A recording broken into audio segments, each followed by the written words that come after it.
amazing discussion about this topic. Thanks. Awesome. We'll move on to Katherine.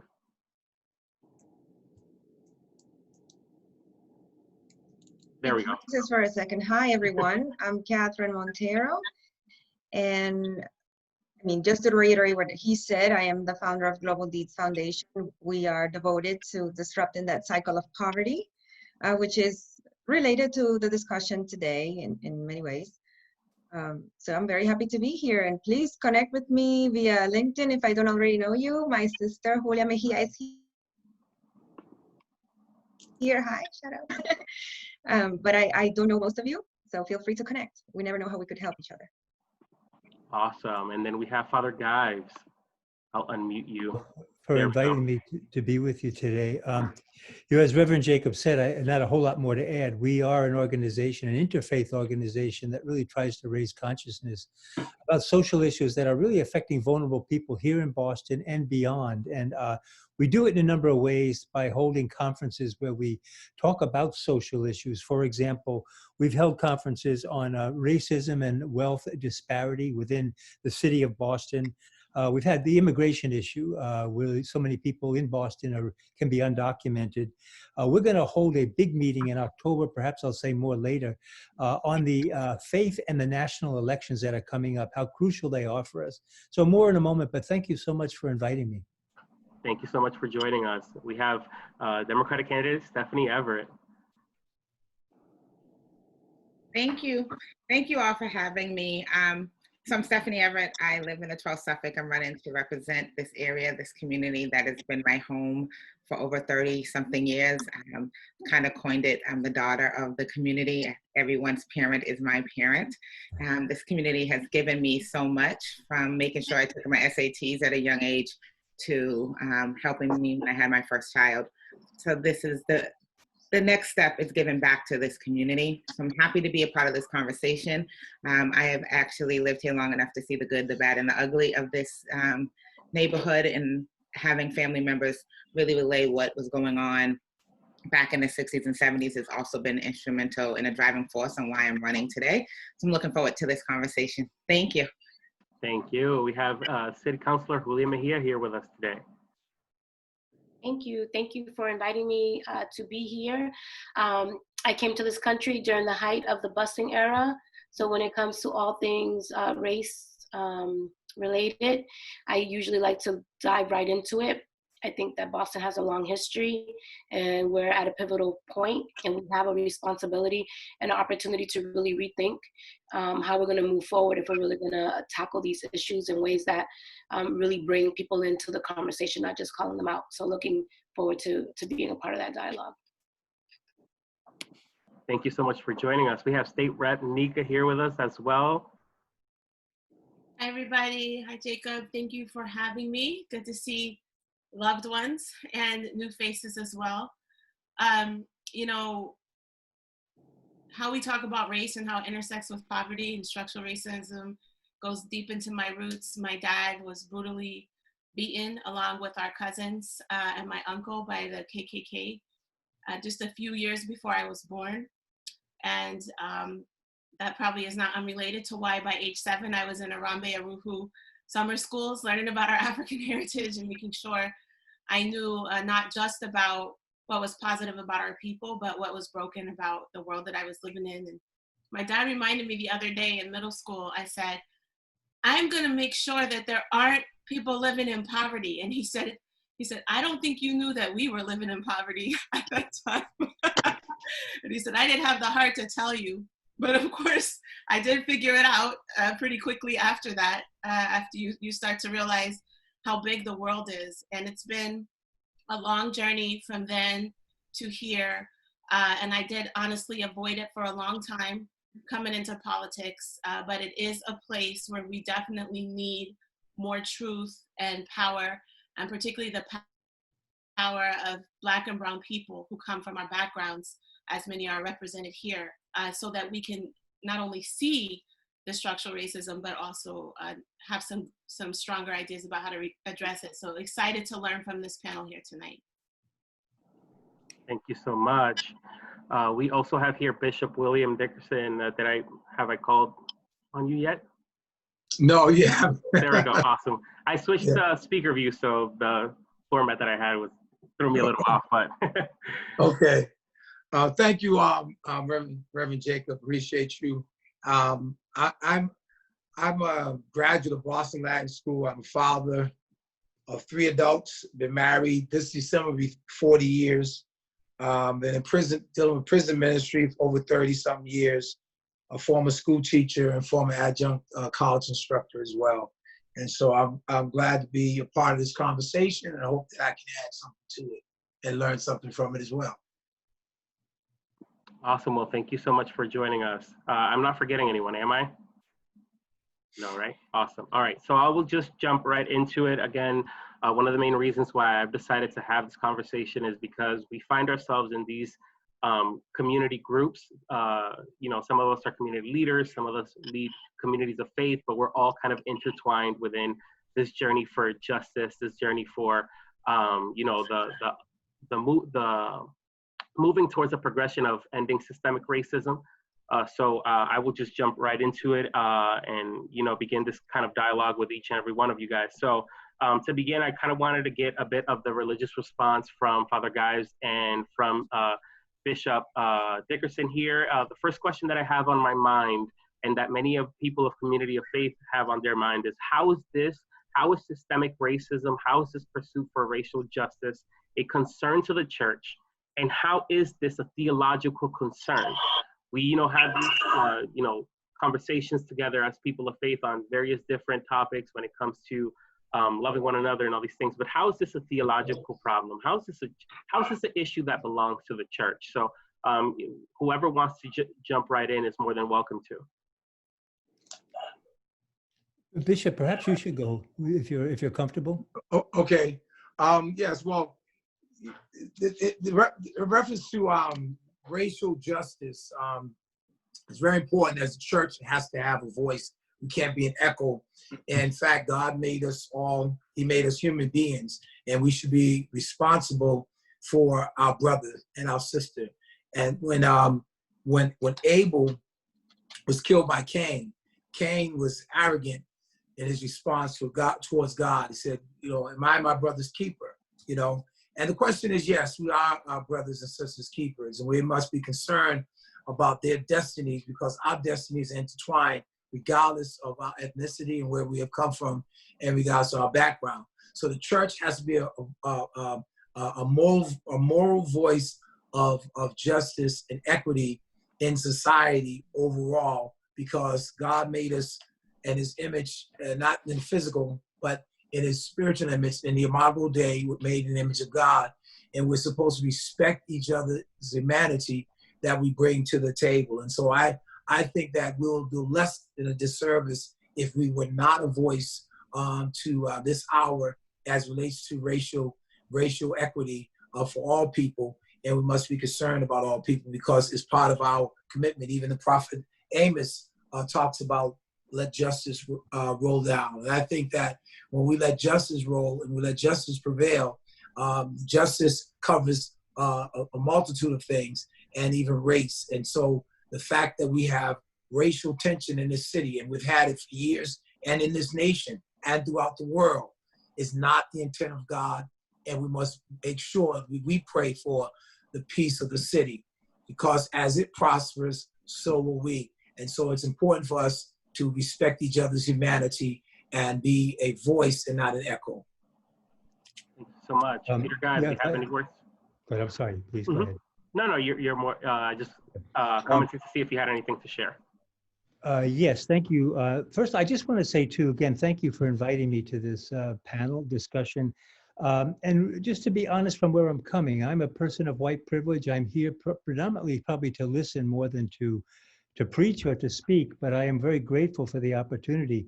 I think the bishop spoke extremely well, and I would just add to what he said. He may be saying the same thing another way, is using an image of Jesus himself. And from a Christian perspective, Jesus preached the kingdom of God, a reign of God over creation, where there would be love, compassion, and a sense of justice, not just for some, but for everyone. And that God created all people, and God desires the human rights and the human dignity of every single person who has been created to be respected. I think, when you talk about racism, that is diametrically opposed to the kingdom of God. It is actually anti-kingdom. So that when we talk about the church and racism, the two are not compatible. If we're talking racism, that has nothing to do with a real sense of church or synagogue or mosque. I think that when we're talking about church in its best sense, we're talking, as the bishop just said, about respecting all people and giving dignity to everyone's expression of faith and supporting them in that. When we talk about it from a theological concern, I just want to add one thing, that I think, especially in predominantly white churches, I don't know the African or I do know the Spanish-speaking churches fairly well. I lived in Latin America. But from a theological concern, I think what goes on many times is the tendency to talk and to live in a bubble within church, where it's liturgical, where it's church services, and that what happens is there's the forgetting or the denial of the reality of life that exists outside the church, where there is human suffering. And I think a fault in many cases within predominantly white churches is there is a tendency, not in all churches, but a tendency in some of them to be very much in denial of the real world. And I think that is something that needs to change, that we must move beyond the churches, the synagogues, and the mosques to engage society and to engage human suffering as Jesus did. So thank you. I'll end with that. Thank you so much. Thank you. Now, I don't know if you guys have been keeping up with some of the conversations that have been going on concerning the Christian faith, but there has been kind of a movement towards kind of addressing how we as a church can be vocal in changing the dynamic of Western Christianity, and how it has played a part in the oppressing of people of color. That conversation also stimulates or goes towards the new kind of call to remove a white Christ from churches. So what are some of the thoughts that you guys have towards that? How can we kind of be vocal about that? How can we address that Western Christianity and the Christianity that was brought here by the founders of this country? How can we address that to a community that, doesn't see us as relevant in this conversation when our own, beliefs in a way were used to systemically oppress people? Well, I think that we have to be honest and recognize that for years, people have made images of God, and we've spoken of in the Bible that we're not to make images of God. We have to respect the deity of Christ, and the deity of Christ goes beyond physical pulchritude, okay? And we understand Christ to be not blonde hair and blue eyes, okay? And based on scripture and based on geographically where he was raised. So we know him to be more of color, but we're not worshiping him because of a color. Our God is a pure spirit, and they that worship him, according to John chapter 4, must worship him in spirit and in truth. But we must break down the walls of white supremacy, even as it relates to us portraying Christ as being a white man. I think that is an insult to everyone who worships the Lord, because we cannot monopolize, this one race of people cannot monopolize on Christianity. So I tell people, those that are Muslim 5%ers, when I go into prisons, I let them know that that's not the Jesus that I worship. I don't worship the historical Jesus. I don't worship the Jesus who they depict on walls painted with blonde hair and blue eyes. That's not the one. I worship the one who suffered, bled, and died, and rose on the third day with all power, and has gone to sit at the right hand of the Father on high. And he makes intercession for us daily. And our God is a pure spirit. And so he cannot be confined to one race. He cannot be confined to one skin color. He cannot be confined to one ethnicity. And so I passionately let them know about the freedom and about the inclusivity of receiving Christ and understanding who Christ is. I was teaching a Bible study one day that God was not white, and a lady who was white was sitting in pews. She got up and left, okay? And she used to attend our Bible study, periodically. She left because of white arrogance, thinking that God's white. And so she talked to someone afterwards, and she had to clear her head and come to the realization, wow, I didn't think of it like that God's beyond my skin color. So we have to let people know, just because the Bible has been misused and mishandled, and Christianity, people have fought and have wars in the name of Christianity, it doesn't mean it's right. It doesn't mean it's okay. If I take a butter knife and try to comb my hair, it's not a hair comb, it's a butter knife. So I can't change its purpose, because it is what it is. And therefore, we have to attack the misnomers and the outright lies that have been perpetuated throughout history concerning Christianity and concerning it being the white man's religion. And so our God is beyond what we have hangups on. He's far beyond that. So there's a lot more that I can share, and that will be ramifications of this discussion. But I'll leave it right there and pass it on. But it's very relevant, especially when people are in prison and they hear certain religions and whatnot. They need to understand the truth about Christianity and not just hear it from a slanted perspective. Thank you so much for sharing. Once again, the bishop speaks extremely well, and I can only add to that I've just lost you. Can you hear me? Yes, we can hear you. Yep. Okay, I'll keep speaking. Okay, now I have you back. I think, what, saying again, maybe in other words, what the bishop said is, the idea of a white Jesus, a white Christianity, is a co-opted version. It really is untrue. And I think one way that I've thought about this, and it comes actually from some of the learning I had in Latin America of, people of brown color, where one thing to do is to get back to the roots of Christianity, and it's really looking at the historical Jesus. He was a Palestinian Jew, and that's a person of color. And we really arrive at the risen Christ of faith by really looking at the life of this man, the oppression that he was under, and the way that he was, unjustly treated and killed in the end.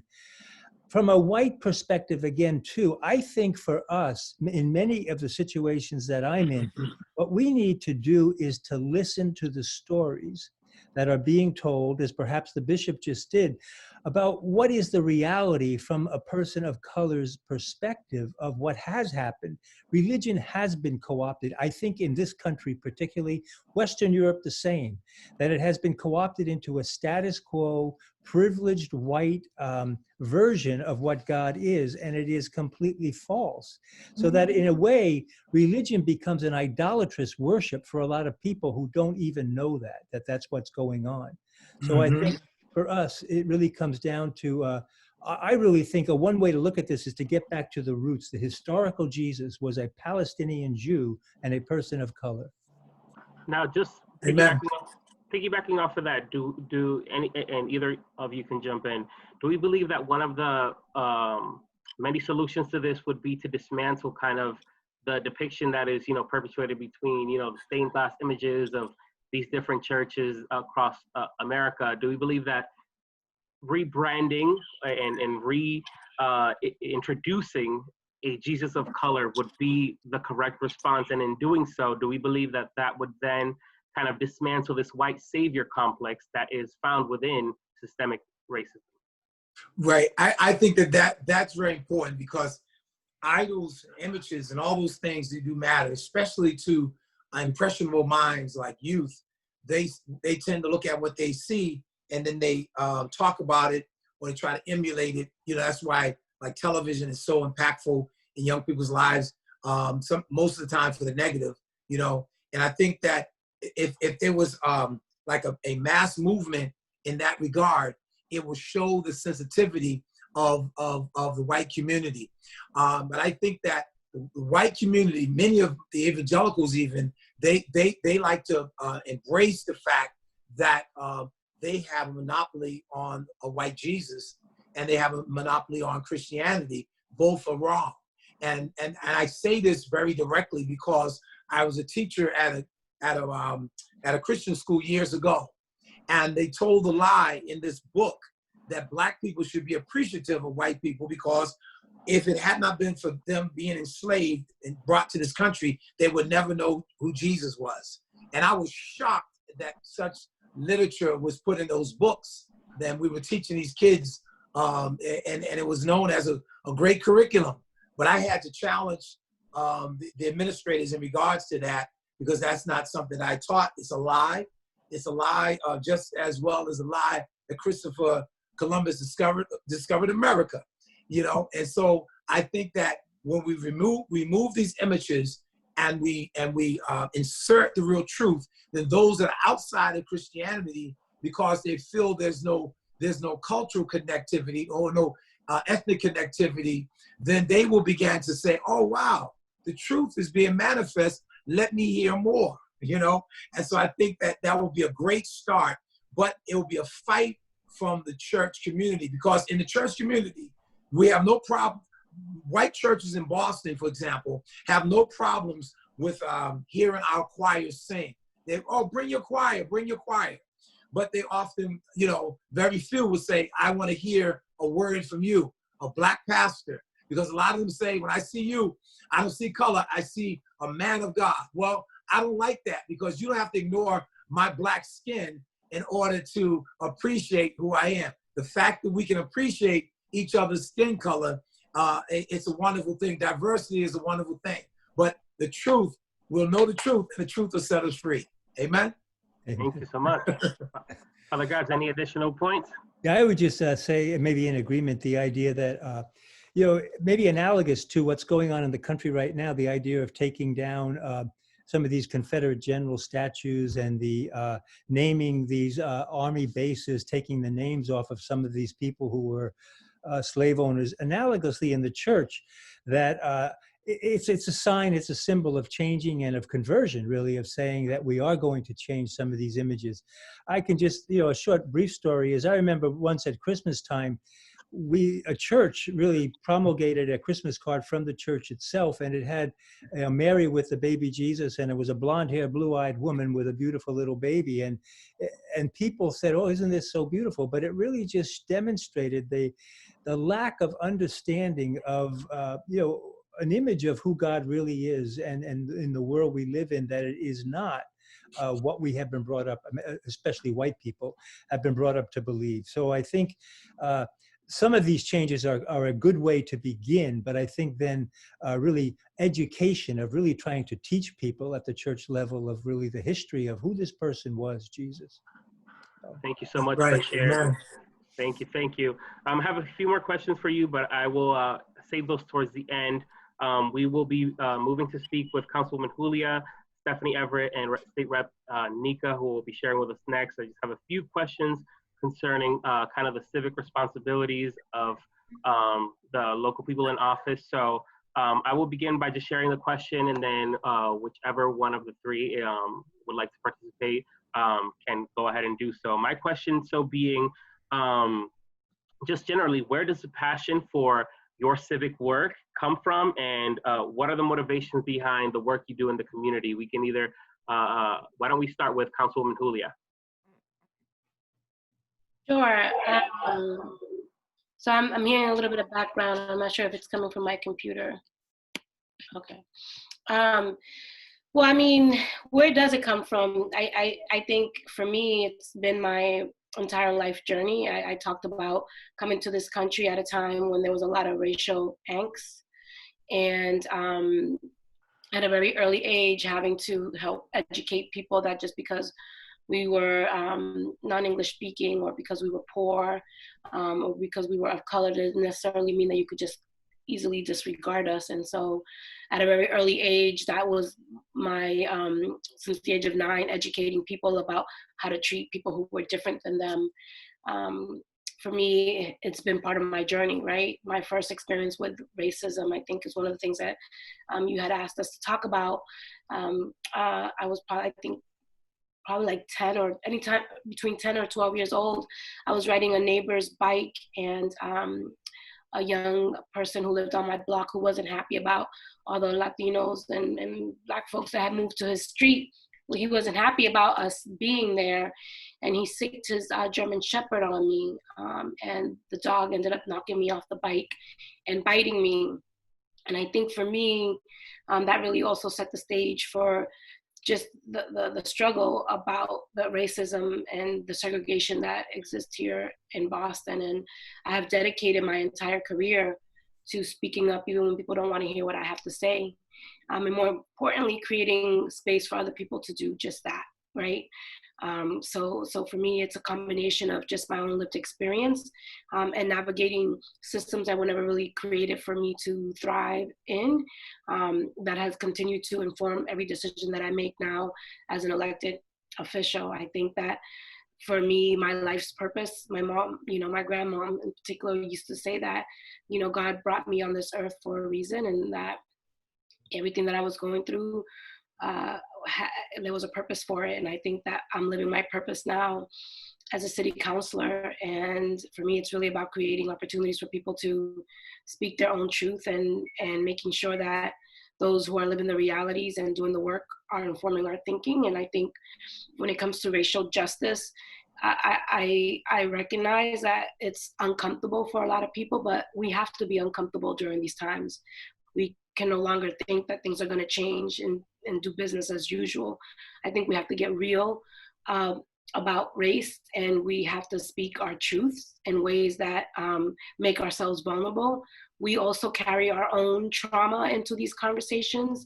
I know that many of us, I'll speak for myself, I walk into spaces and I always do a scan to see who's in the room and who's not. And when I don't see my people in those spaces, I question how intentional were we in making sure that everyone was invited to the table, right? Those are the things that I pay attention to.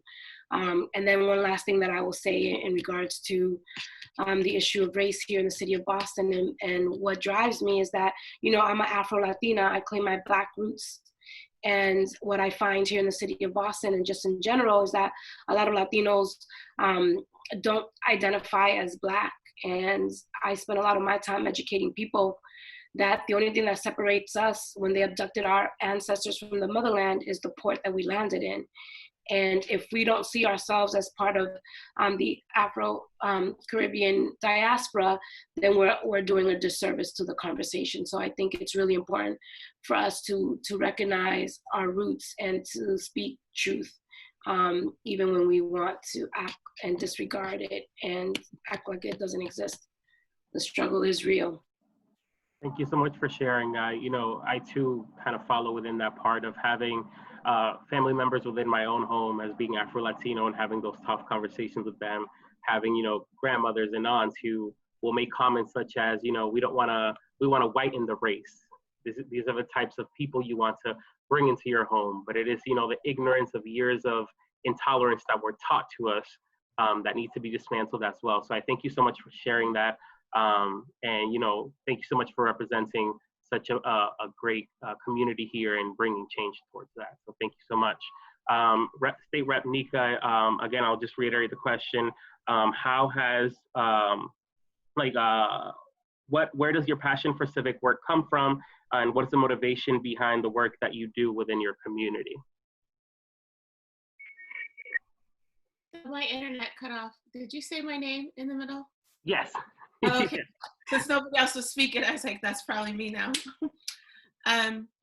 Well, I shared a little bit about the beginning. I think that I had a family that was all about service and understanding of a powerful understanding of Blackness, but not always necessarily thinking of that systemically. There were conversations about it, but not like specific, and my first specific interaction was I was tutoring a young man from my church in math.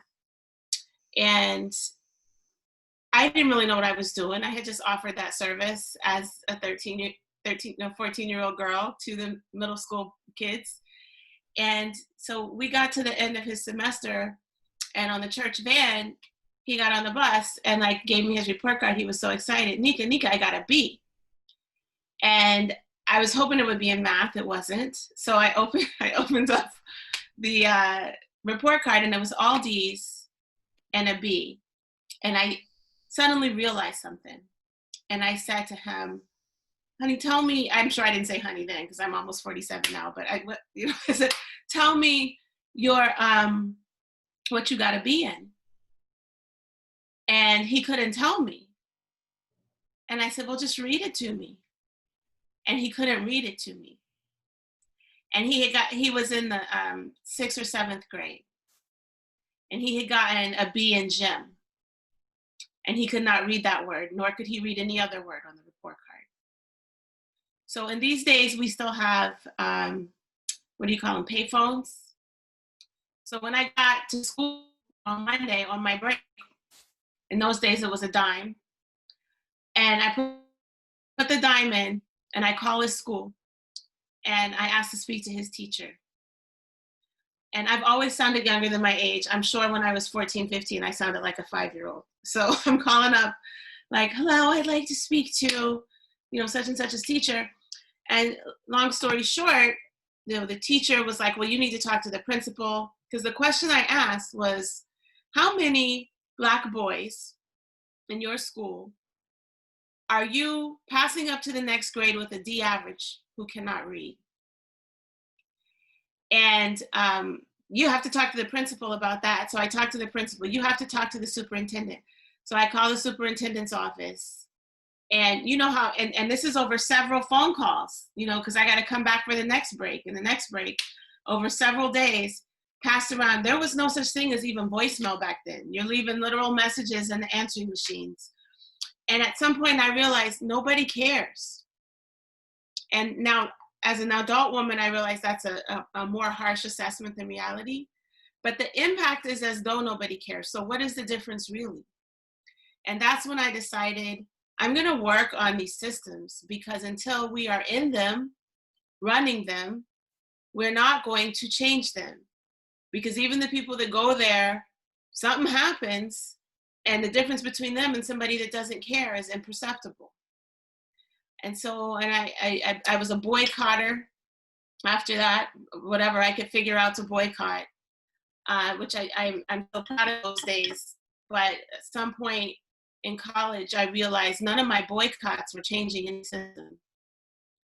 And then I went into nonprofit world. I felt similar. You're changing individual lives, but you're not changing systems. I went into ministry. I felt similar. You're changing spiritual systems, which is important, but it cannot stop there. And so finally, I went and learned some law, mid-career, like I believe my sister Stephanie as well, mid-career. And that was when I started to learn, okay, this is a system we need to change. It is the very structure that builds this nation. And it was built on slavery just as much as every single building and other institution in it. And so here I am now, and it's not easy because it takes a lot of love, not just passion and anger. And that combination is very difficult to know where one line blurs into the next. But I'm very proud and grateful that I get to serve alongside people like Julia and hopefully Stephanie, and many other powerful women and men of color. And hopefully a lot of the white leaders that we have will say what Father Gyves, am I saying your name right, said in the beginning, which is, I'm here to listen, let me get out of the way. And then we'll actually do that, because only we can dismantle structural racism. Honestly, that's our destiny. Thank you so much for sharing. I strongly do believe that. I know Father Gyves has worked extensively in that, but has also created the platform for those, Black and brown voices to come and lead that effort. And I believe that that's what's going to take. It's going to take more people of color to come up and, bring that change, because we've allowed other people to say that they're going to do that, but we've been waiting for years. So I thank you again for joining. And then Stephanie, if you have some thoughts on the question on where does your passion for civic work come from, and what's your motivation behind your change in the community? I know you'd mentioned that you're known as a daughter of the community, but just give us a bit more background on that. Thank you, Nika, for the great words. So I don't think I have one thing that led me to this point. I think I have many reasons and many things that have happened that I may not have been paying attention to. And then you land where God wants you to land, is what I always say. You have your own plan, and then, it's laughed at. I remember my father having a strong hatred for white people. He was born and raised in Georgia. I remember my grandparents having a put your head down, do your job, and that's all you do mentality. They're also from Georgia and Virginia. And I think from the beginning, I've always needed to know why. Why do you think that I should just put my head down and fall in line? When I was pregnant with my first child, I got pregnant at 19, I was in college, and there used to be a thing called Freaknik in Atlanta. And while I could not attend because I was pregnant with my daughter, the mayor had come down to, I was at Morris Brown, so there was a big AUC, I think that's what it's called, meeting at the library with the mayor to discuss what was going to happen at Freaknik. But what we had seen prior to that meeting was a lot of handcuffs being ordered. There were a lot of things going on. While I myself was not going to attend this, I didn't need the lip service. I knew enough at that point that if you were going to sit and tell us that this is a precaution, your precaution is not to order handcuffs. It's not to arrest us.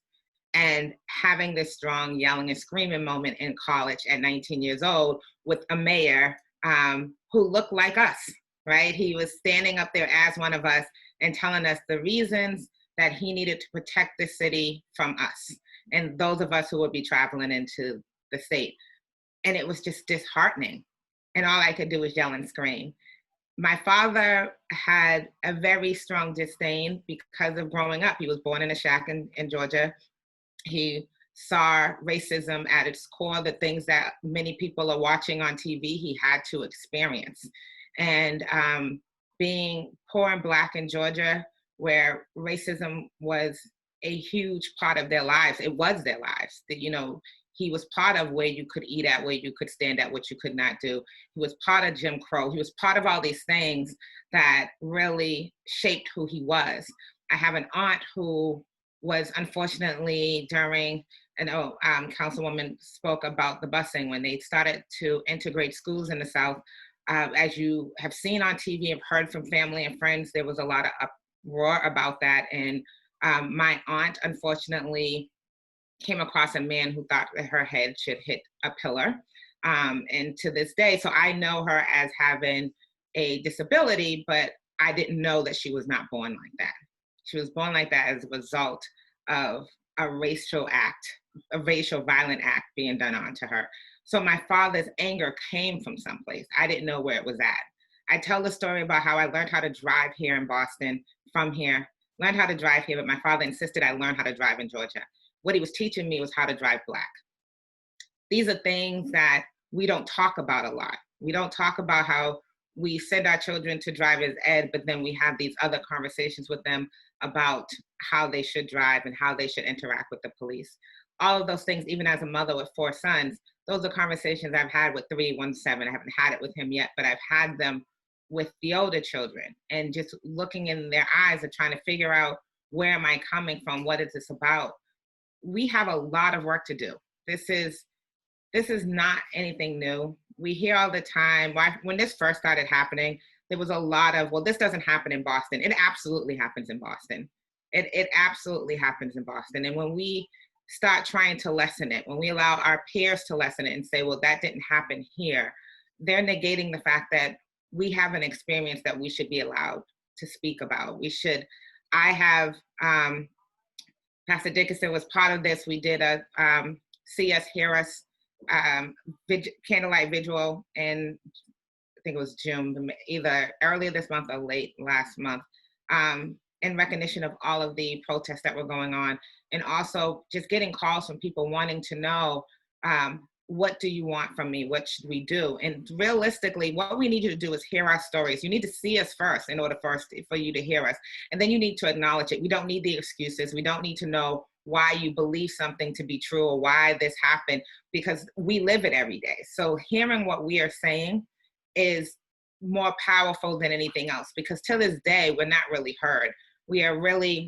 The conversation is driven by media. The conversation could be driven by social media. Other people are telling what they think that we want our story to be, and that's not the case. We have a story. Let us tell that story, and then we can work collectively on how we're going to deal with this. But systematic racism is going to be a lot of work. It is not just going to be done in a year.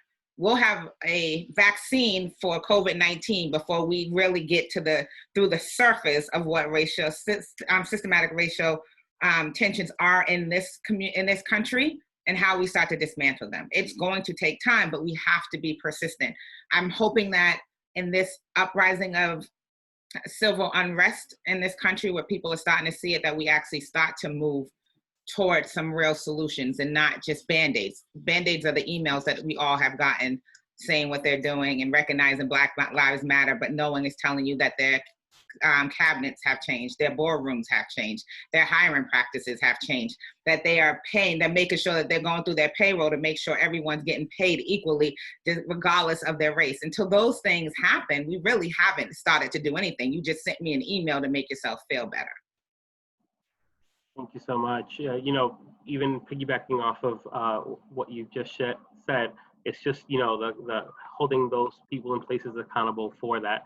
You know, we have all of these great, you know, like you said, emails from companies like Adidas and Nike and all these great companies who, you know, say they support, you know, Black athletes and African-American athletes and athletes of colors. But when you look at their CEO boards, they are all majority of white. So what you can say with your mouth is one thing, but what your actions revealing is another one. So if we really are looking to end the systemic racism, which they send these emails about, why don't your boards and your members of those boards look like us? So I definitely thank you for sharing that, and thank you for joining us in this conversation. I also wanted to bring light on, you know, one of the issues that I've seen when speaking to people of color and bringing legislative change is their untrust with politicians. They've had politicians come to pulpits, they've had politicians come to community meetings, and they haven't seen a trajectory or there haven't been statistics of true change when it comes to those issues that these candidates will come and you know, claim to bring. So I just wanted to kind of get it out to you three, since some of you are in office and Stephanie, you're running for office. How can we regain the trust of the communities of color to actually bring this change? Because we need, you know, people in office to bring the change, but, you know, people of color are tired of hearing people running for mayor, people running for governor, people running for president come and say, hey, listen, systemic racism is our top concern. And then, you know, they defund our public education systems. They take money away from public health care. So how can we regain that trust in the Black community? And I'll just start with Representative Nika, if she has a chance. I think one of the first things we have to do is acknowledge that the trust isn't there because the trust isn't earned. And, you know, now as part of the establishment, I try to tell people our role is to change the establishment and to be different. But it's actually very tricky to do that. It's difficult to change it as part of it. And the only way to really do that is if there's a good number of us working together. And I think that is also what builds trust. That's tricky because we don't always agree and we make mistakes. And most of us don't know each other like, you know, super well. Right now in Boston, the Boston electeds of color, a good number of us are new in the last 2-3 years. And so Julia and I are on a group where there's Suffolk County. So we got DA Rachel Rollins, we got Felix Arroyo at probate. And then we got the city and the state folks. And I think when we can put forward an agenda together, we have noticed that to be very inspiring to people. And then we follow through on that agenda and are able to give progress reports. Even that is difficult because I might be out of the loop, but it seems like we don't have a very strong mainstream Black media of like social media presence that's like coordinated. So we have Bay State Banner, which is fantastic, I think better than the Globe. But there's just not a lot of ways to collectively show young people in particular, and very older people, like a new way of thinking. And it requires us to elevate our minds. Like I would say that to my voters all the time, but I'm in a majority white district. So when I'm talking to this small percentage of people of color, I feel like it's not shifting the culture across the city of Boston. And we have to elevate our thinking for everyday people to realize you are actually the democracy. It's not me. Like, I'm a representative. And so I need to be able to stand on the power and the voice of the people that sent me here. And if I represent a majority white district, then the Black and brown voices in my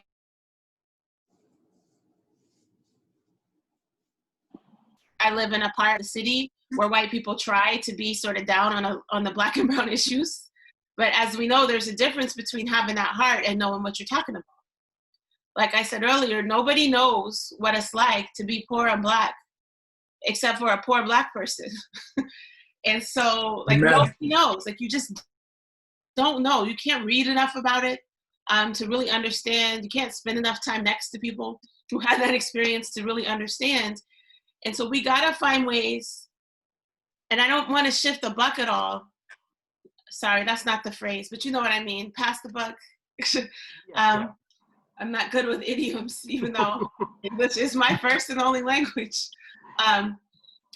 But we have to keep finding ways to educate people about how they take power in democracy.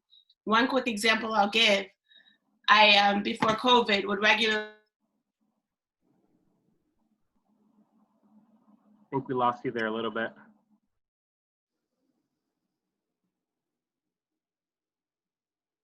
We lost her? Yeah, I think we lost her there a little bit. I don't mind jumping in until she gets back. Definitely. Go ahead, Bishop. Okay. I don't want to be confined with just big religious topics, but I know this very well. I've been involved in politics for years. In fact, I ran for political office. I was in my mid-20s years ago. I didn't win, but I got a good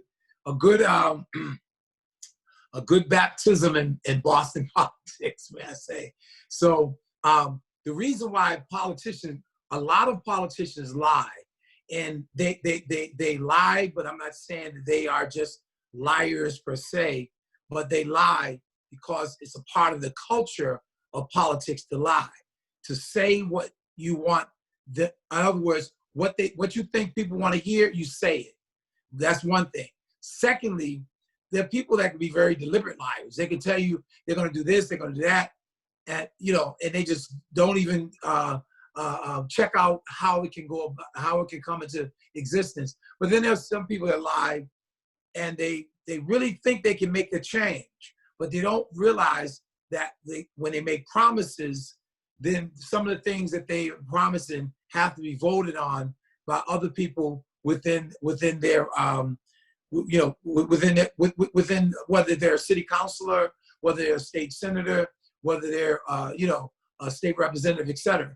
Others have to vote to make it happen. And so I think that a lot of times politicians lie because they don't consider other people have to make what they say a true reality by what they vote on. And so I think a lot of people, they run for public office, they're very sincere, but if they let the dishonesty and the trickery of politics totally engulf them, then they're changed, not for the better, but they change for the worse.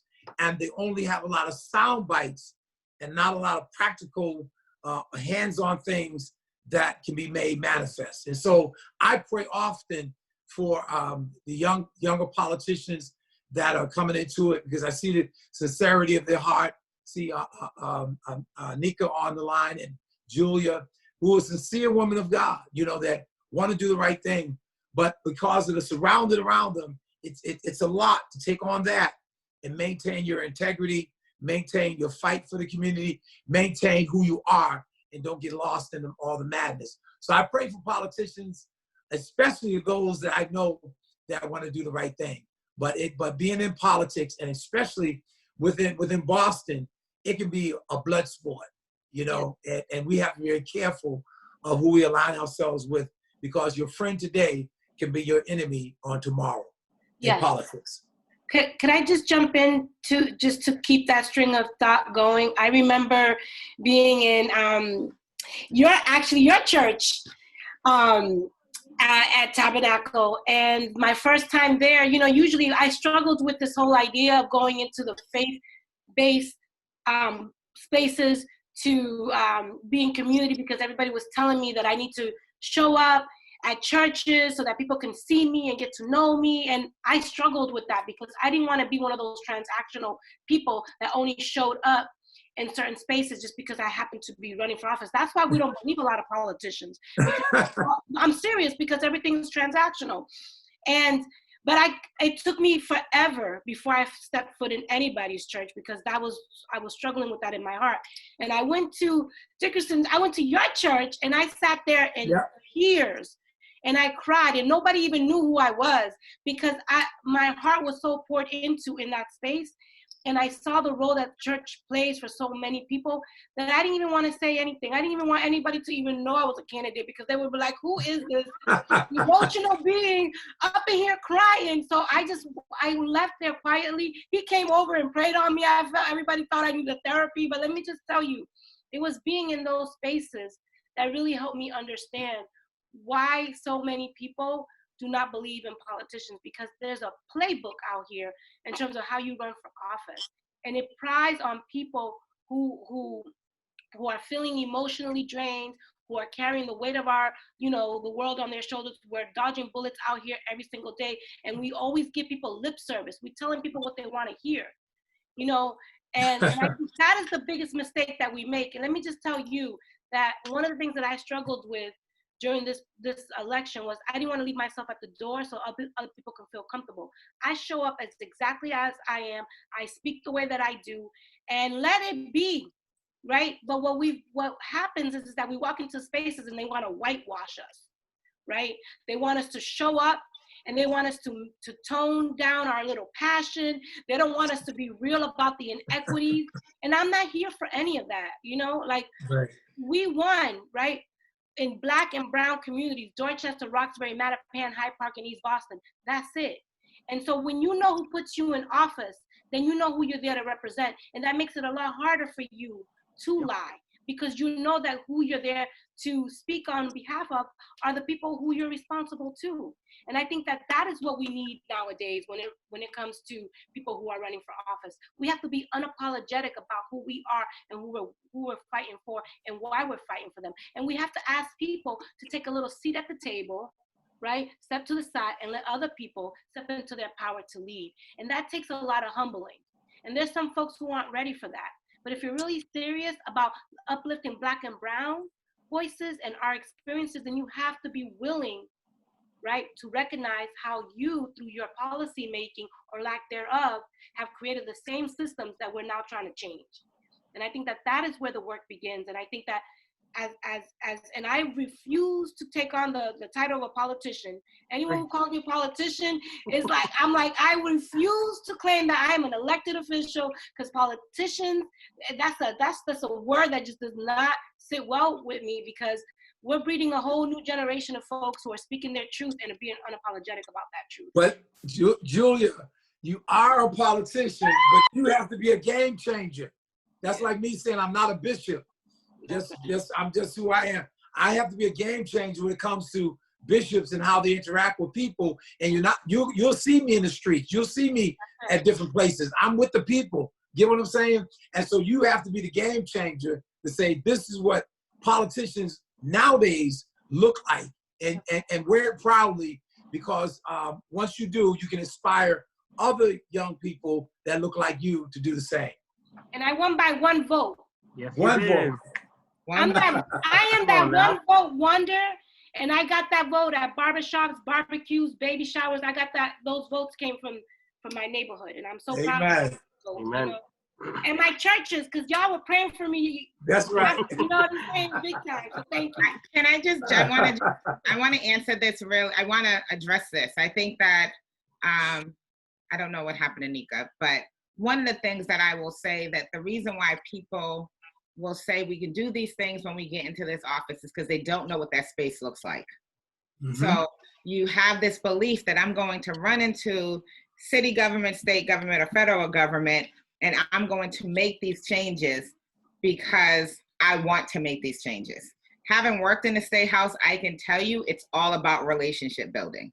There is so much you can do in 2 years. It sounds great, but I think if you're very honest with your constituency and you let them know these are the things that we can actually achieve right now. So I met Nika working in Senator Sonia Chang Diaz's office, so she can tell you about this as well. We had a goal sheet in her office that I've used for the last 10 years in my own life. And there was things that were short-term goals, and there were things that were long-term goals. And the short-term goals are basically what you really should be saying you're going to do when you're running for office, because those are the low-hanging fruits that are easier for you to achieve and accomplish on behalf of your, I know that we're going to wrap up and I don't want to prolong this conversation. There's one thing I think that we should all start to say to people. We want you to register to vote. We want you to vote, but we also want you to be involved. Because if you're involved, then you know how the system works. You know how things get passed in City Hall. You know how things get passed in the State House. You know how the federal budget works. We should figure out a way where we as a community are bringing people in so that they can learn this. When I was in law school, I had the opportunity to go work anywhere else. I left a job that was paying more to take a lower paying job to go work in the State House because I wanted to do things for my community.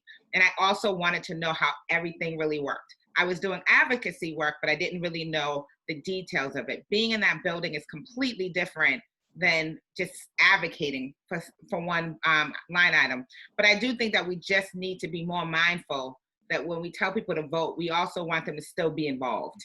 Don't let your legislators just stay in office and you don't see them for 18 months until it's time to run again. You should find out what they're doing. Make sure that you're on their email list. Make sure that you ask questions. Look at them on Facebook. Pay attention to make sure that they are voting for things that you care about. And when we don't do that, all we do is do ourselves a disservice. If I could also jump in there and I said from a training standpoint, and Stephanie is right. I think what happens is that in the Black and brown communities, the process of government and how government functions is so mystifying that it's a fear about how it works. And a lot of politicians will go into office promising a lot of expectations, and it creates this narrative that, hey, I can't get anything done. I can't trust this person.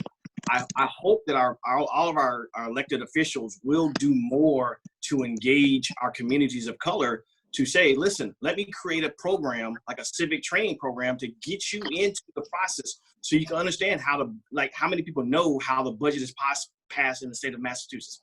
How many know the process of, I think the councilor did a great job with highlighting the issues in the city of Boston's budget process and how nobody knew how the budget process works. And so we do need our elected officials to actually get in and help us engage that process and know how government works so we can be an informed and engaged citizenship, not just expecting our elected officials to do all the heavy lifting. We need to show up at all the local official events, the state events, city events. All those events are important because they impact our lives greatly. Definitely. Could I just say real, and this is, I mean, now you got me talking, y'all in trouble now, but Katherine is so right. I'm gonna tell you this, I was campaigning to be a city councilor, and I just knew I wanted to change I just wanted to change everything, but I didn't really know the work until I started working in this space. And I think I've learned so much in the last 6 months about what my job is. And I went there to change the job description anyways. But let me just tell you that I have learned so much about how change happens. And Barry, you're right. We've been bringing our people along on this journey because we've been educating people every step of the way, because we need to help if we're really serious about civics, we have to help people understand the role that they play in all decision-making processes. And I think that that's where the breakdown happens, is that people don't know how city government works or how any government works. And I think that we take that for granted because there are a lot of people who are engaged, and those folks always get what they need. And then our people don't even know how to even show up to a public hearing, right? So we've been really thoughtful and mindful about bringing our people along so that they understand and learn alongside us, so that the next year's budget cycle is going to be a whole different story because now we've learned it. Right. More educate. Yeah. Right. And let me just say this real quickly. It's important that we reach out when we're having discussions like this to a guy named Ron Bell. Ron Bell Ron is a political consultant, but he's the founder of Dunk the Vote. You're gonna be hearing more about Dunk the Vote moving forward, because through the Dunk the Vote Institute, he has trained a lot of young people how to be civically engaged and how the whole process goes. Like Barry was talking, we gotta teach folk how the process of politics go forth on the city and on the state and on the national levels as well. So we have to really be about civic engagement and civic education. And Ron Bell and the Dunk the Vote organization has allowed it to be a vehicle of information, a vehicle of education, and also a lot of people have registered to vote. I know it's well over 50,000. I don't know how many is now over the years.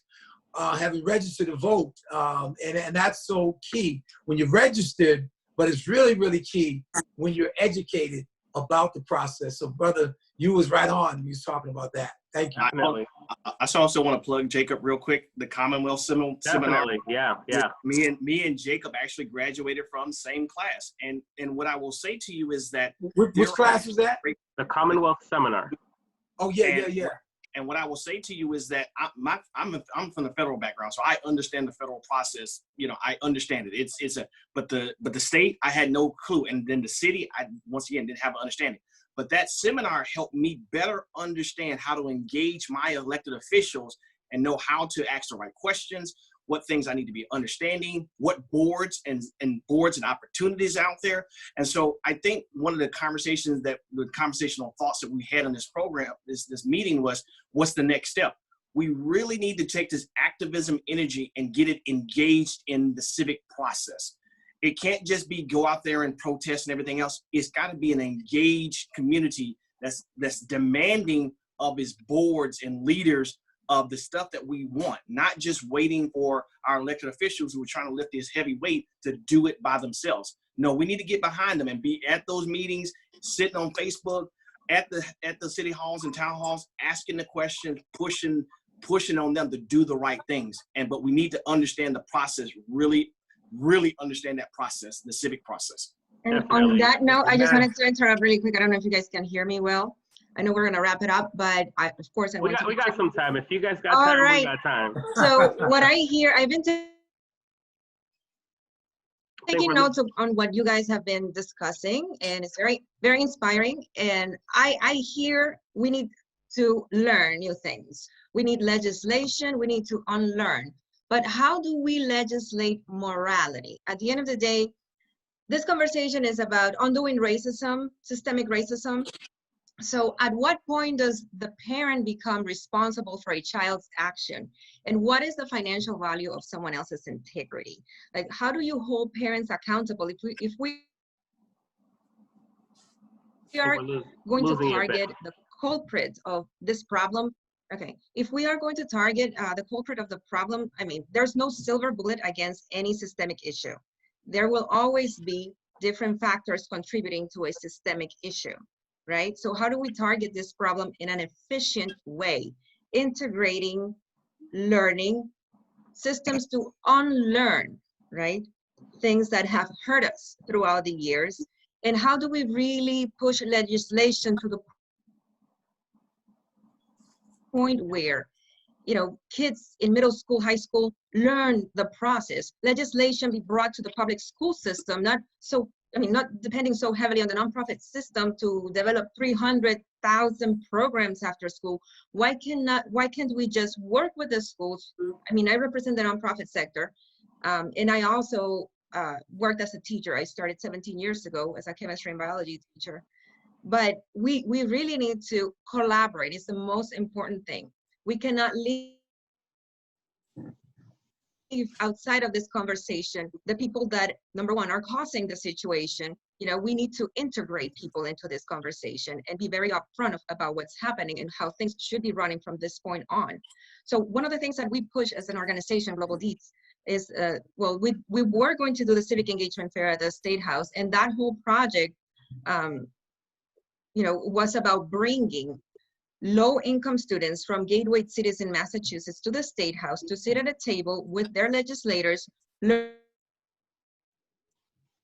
learn who these people are, understand the responsibility of each, vocalize their concerns about their communities, and be very upfront and learning new information. You mentioned the Commonwealth Seminar. That's one of our partners. We were partnering with Europe for this activity and many other nonprofits, C-Plan, among others. So everyone needs to be involved, starting with the parents, because, I mean, at the end of the day, who is born a racist? Who is the person that is born hating another? It is a process that you learn. That's right. So we really need to think about accountability systems. How do we hold parents accountable? Can we legislate to the point where hating is illegal? I mean, legal action should be launched against any organization declared and adjudged as a terrorist organization to remove their 501c3 tax exempt status, right? Divide and conquer, divide and conquer. We can also use that same concept, right? For something very positive. If you have a very big problem, what do? Do you swallow it at once? No, you have to cut it into pieces. Yes. Right? And then solve it. And that's what we really need to do. We could have these conversations forever, but what's the next step? What should we do tomorrow? What can we do? I can grab a group of students from high school and say, let's amend the receivership law. The receivership law is affecting many low-income communities in Massachusetts. Why? It's disenfranchising communities such as the community of Lawrence by not allowing elected officials such as school committee members to vote on a budget. And then they ask me, what is a budget? Are you kidding me? You are in high school and you do not know what a budget is? Have you ever seen the budget from your district? There are two that you should be very concerned about: your school district budget and also your city budget. Okay, so it's not only that. Do you know what a financial statement is? Do you know how to analyze a financial statement? Because that's where the truth really is. So when you have a district that's not reporting audited financial statements for years on my book, that's illegal. All right. Okay, so many, we have to investigate. We need to investigate these people because at the end of the day, we're talking about our tax dollars. So students at a very early age need to understand that any elected official is basically a servant of the public. And if they do not see it as that, then they should not be there, right? Because if they can put food on their table and a roof over their head, it's because of our tax money, right? So they are working for the public. That's the position that they've asked for, and that's what they need to do. Thank you so I much. am a firm believer of transparency and accountability. When I talk about that, I mean participatory budgeting. Yes, we need participatory budgeting processes within particularly low-income communities that have been disenfranchised and abused for many years. People need to be educated at that level in terms of finance and accounting. They need to understand how to analyze those lines and those numbers. They need to say, hey, superintendent, why was that allocated to this other office, right? Why did you allocate $350,000 when last year you only used $5,000 for the same thing? These things happen and people are not paying attention. And this is how, corruption happens. And this is how you dismantle corruption. And this is how you hold them accountable, Amen. by looking at the numbers. So what I respectfully suggest is that we give ourselves homework right now. What am I going to do tomorrow to change this situation? Yes. It could be a very simple conversation that could start a group of people doing something very significant, right? So how do we legislate morality?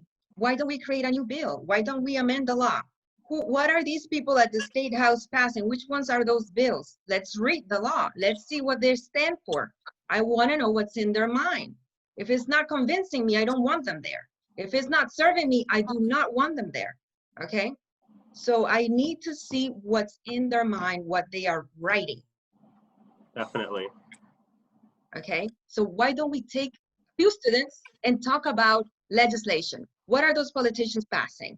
And what do you want them to talk about? What do you want them to advocate for? Okay, Senator Chang Diaz advocated for the Student Opportunity Act, did a magnificent job. She's one of the best senators in the history of Massachusetts on my book. So people are like that is what we need. okay? So I want to see a system of accountability that holds parents accountable for teaching hate to their children. This is how the Ku Klux Klan happens, right? I don't want no tax exempt status for any hate group in America. We need to disempower the ones that are causing this harm. Take away their money, take away their money, okay? Definitely. So that's what needs to happen. So I mean, there's so much more that I have to share, but I know that we're running out of time. But I mean, think about what is the advantage of unhating others? It's such an inefficient way of living. You know, we can take advantage of the diversity that we offer as human beings. And we also need to recognize when it comes to education, it's not about just legislation, but what about our psychology? How are they manipulating us? Yeah. Our cognitive thinking. You know, when you think about, and with all due respect, because I am from the Caribbean and anyone in the Caribbean is an Afro-Latino, I don't care. But the word Black, when you talk about the word Black, there are so many negative connotations in relation to that word. And it's the exact opposite for the word white. And it makes you think, you know, how is our vocabulary contributing to the fight that we're fighting against? Okay, how are we contributing to the problems that we are trying to resolve?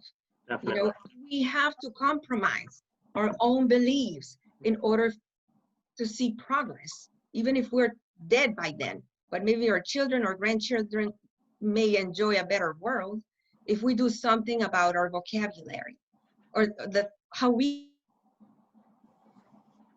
consume things. Sometimes we complain about being oppressed, not being on a board for Amazon or Google or whatever the deal is. But then, okay, we are the ones consuming those products. If we are feeding the beast, how is it that you do not expect them to bite you? Definitely. Okay? So even looking at it as in the way of, you know, how, you know, certain areas in the city are defunded, you know, schools. I know the public middle school I went to was completely shut down for, you know, budgetary concerns and things like that. And, you know, the education in that sense of bringing the community in with this journey, you know, I think like Councilwoman Julia Mejia, who makes a social presence in her, you know, social media to, you know, kind of give a transparent outlook on what's being done. I think that needs to be more adaptable towards all politicians and all people in places of influence. I feel like that needs to be that kind of the clarity that needs to, you know, gone by. Like one of the things I really appreciated that, you know, Councilor Julia Mejia did was kind of the receipt image where she kind of told you where certain things were being allocated and you know, gave that information to her community in a sense of, you know, bringing them alongside that journey together, you know. And, you know, another praise, I know the amazing work that Global Deeds does, but, you know, aside from, you know, being a minister and working here, I work for the Red Sox Foundation, and one of my very own scholars works alongside Julia Mejia. Nay Saj Ware is one of, you know, the Red Sox scholars, and, you know, seeing that partnership that the Councilwoman is taking to bring young voices to you know, express their concerns alongside with the work that Global Deeds is doing is the correct direction that we need to take this. I believe, you know, a lot of time we say, you know, well, the issue is Black on Black crime and the crime within our community, but we don't talk about the systemic issues that lie within all of that. You know, I, as a man of faith, believe that racism is a sin, but I also understand that racism is a sin that is found within every other sin in this country. So it is not enough for me to say, well, let's fix Black on Black crime if systemic racism continues to be the same. So it's kind of that trajectory that, you know, I thank you guys for, you know, propelling that, you know, vocabulary and that agenda and that passion towards it. And again, as, you know, Katherine said, we need homework. We need action steps, not only for us, because I know that there's people here who are doing work, but I need them to give the community homework. Like, you know, like you said, learn about budgets. What is a city budget? How does that break down? And, you know, connecting with organizations like the Commonwealth Seminar, who are, you know, helping people with those resources. But in order for us to have, you know, this great transitional, you know, change that we want in this country, it is essential that we you know, begin here at home. If we don't fix Boston, considered one of the top 5 most racist cities in this country, who are we to then go to Washington, D.C. and demand change when our own front yard and backyard are completely filled with the fruits that, you know, are born from this systemic tree of systemic That's racism. right. So I That's definitely, right. would like to consider it. But before I, continue, I know that Nika had a few points she wanted to share, so I'm going to pass it on to her. And then I want to talk to Barry a little bit before we go out, because Barry's going to talk to us about, seeing it in a job force, seeing the difference between equality and equity between, being people of color working for these companies and working in these places. So I'm going to pass it on to State Rep Nika to share a few words that she wanted to share for a little bit. God is good. I mean, a lot of it was elaborated. The story I was about to tell in terms of elevating our thinking as citizens and residents and not just as electeds is walking through the public housing developments, which I used to do frequently before COVID. And a lot of times sitting with the older ladies who have been there for 30, 40 years, and they would say to me, Rep Nika, when you get there, you got to make sure to tell them that I don't want to lose my home. And I would say, don't you ever tell me that again. That's not the question you need to be asking. Because you have been here on this property, making it wealthy, making it beautiful. You were here with nobody but you wanted to be here. And over the last 30, 40 years, your land has become the most valuable land in the country.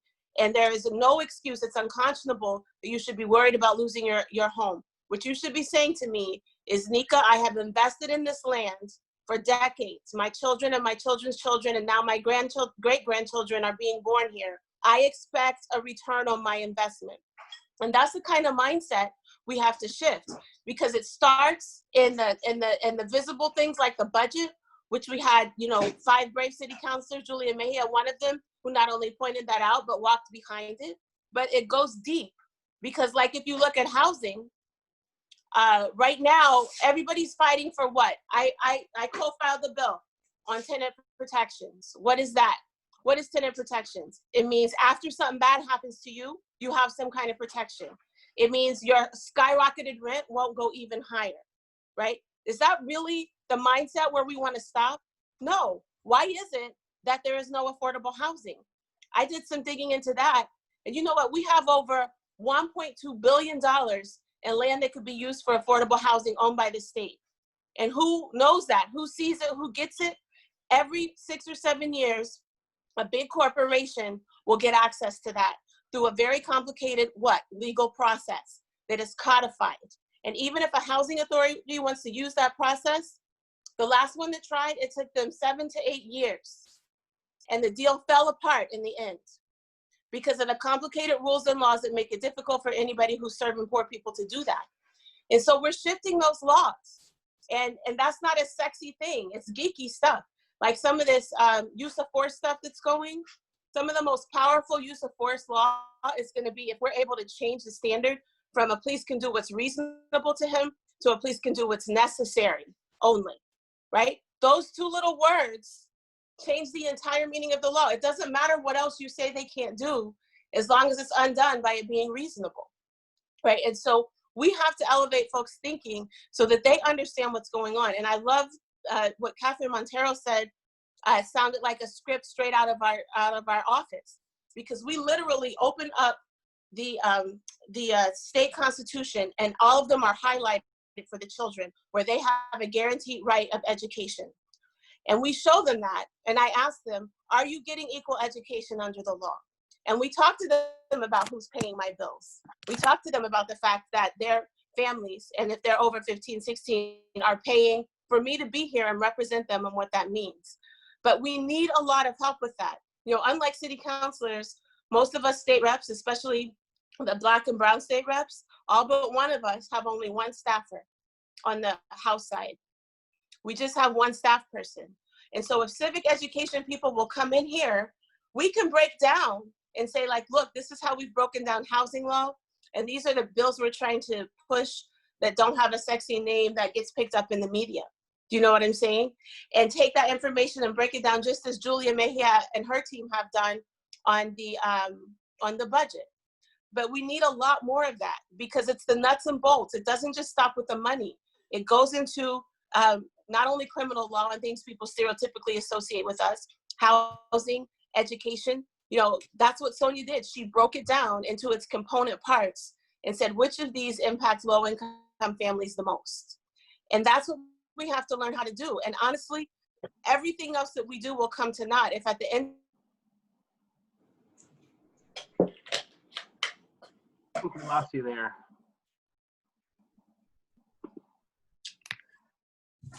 I'm going to have to sign off in a couple of minutes.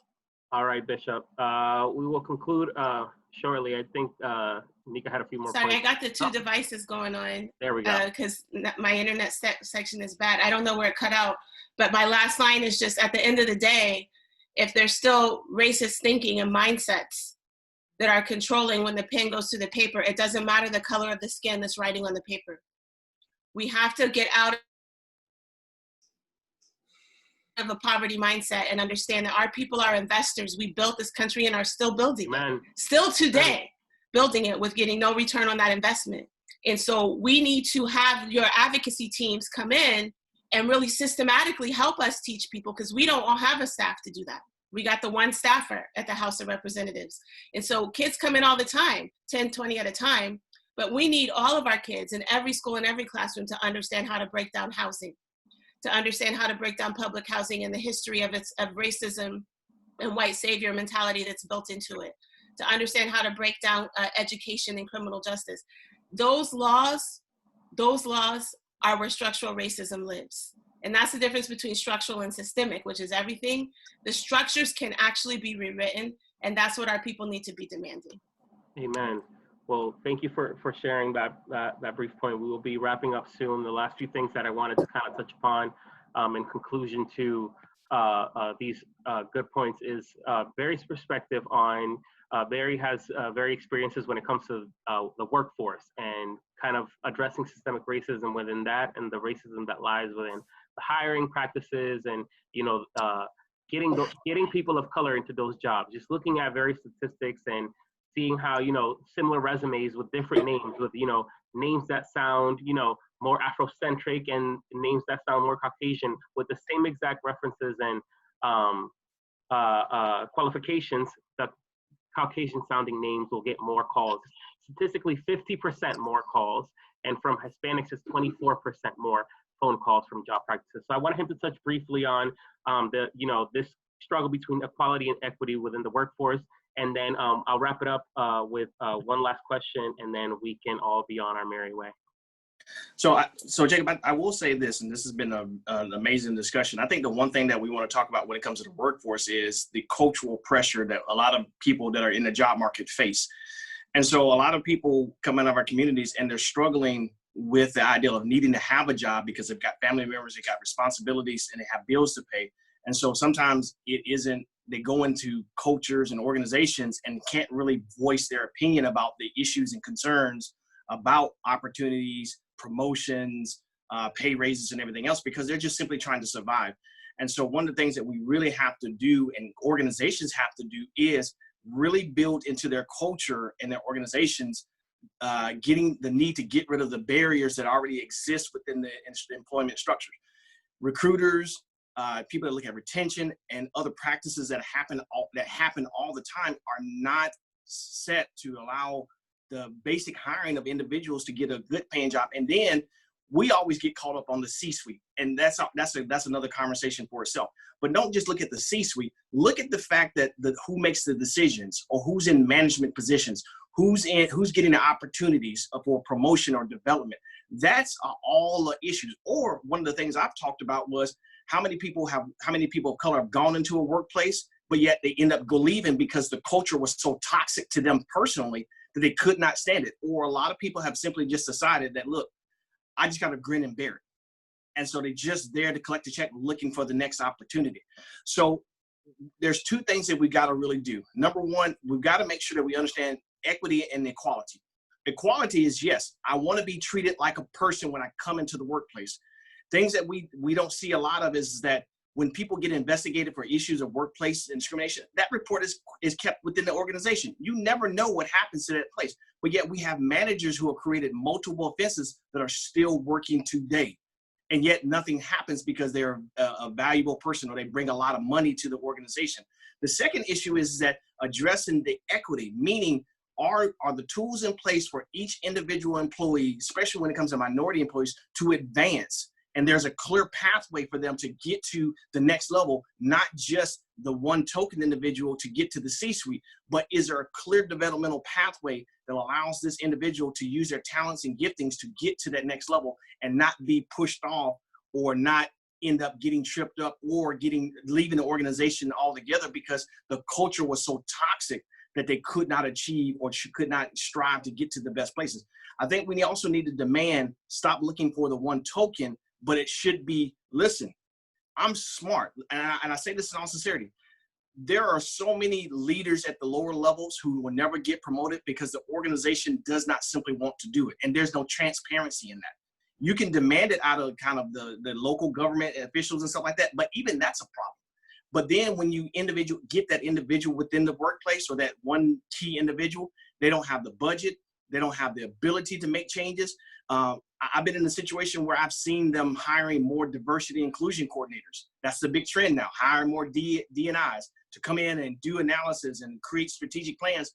But what happens is after people's, the fervor of wanting to change goes down, it goes back to the same practices, the same hiring practices, the same strategies that don't allow for minority people to get into the workplace and actually proceed.